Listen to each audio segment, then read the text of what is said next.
漫威终局之战结束后，复仇者掀起了一波带娃闯关的新浪潮。美队将象征正义的盾牌和守护地球的使命交给了猎鹰，妹妹叶莲娜接替了姐姐黑寡妇的位置，选择了一黑到底。雷神的前女友简也拿起了雷神之锤，想必索尔也即将要退居二线。小辣椒也穿上钢铁侠为他量身打造的战衣，为影片增添了一抹温情。布鲁斯班纳的表妹珍妮弗重伤后融入了班纳的血液，产生异变，成为了女浩克。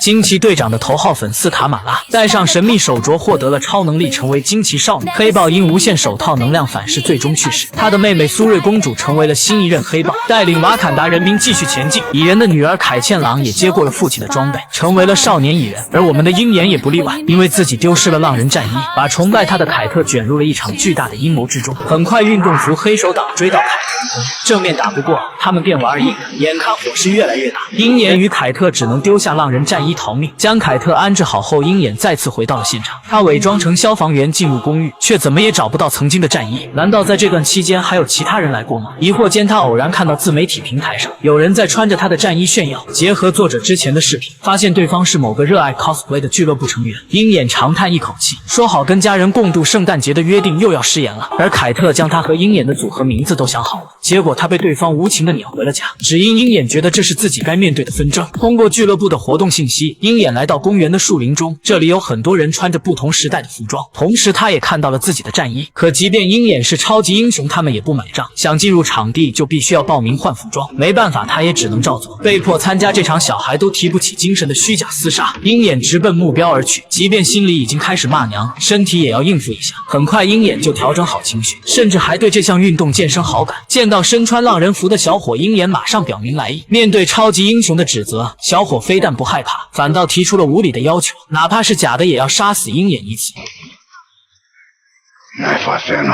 就这样，曾经复联的元老竟在小河沟里翻了船，不管怎样算是拿回了自己的战衣。而回到家的凯特也没闲着，后爹与母亲共进晚餐，凯特一直怀疑是后爹杀了他自己的叔叔。由于阿曼德三世是被用剑高手所杀，凯特饭后要与杰克比划比划，但傻子都能看得出来，杰克就是在装小白，让凯特误认为自己很弱。平时一向谨慎的母亲却被所谓的爱情冲昏头脑，向着杰克说话。凯特气坏了，选择偷袭，即便视角盲区，杰克还是瞬间下了凯特的剑，因此母女俩吵得不可开交。为了缓和尴尬，杰克像哄小孩似的拿出一块定制的太妃糖。这下凯特确定凶手就是杰克，因为在案发现场他也发现了这款太妃糖。他马上想把这一消息告诉鹰眼，可电话怎么也打不通。然而此时的鹰眼竟自投罗网，主动被帮派分子擒获，只为见到他们的幕后之人。面对这些无脑话痨的小弟，鹰眼真是无语了。其实他随时都可以脱身，但下一秒他脸上的笑容将不复存在。原来凯特通过母亲安保公司的网络追查到了鹰眼手机的定位。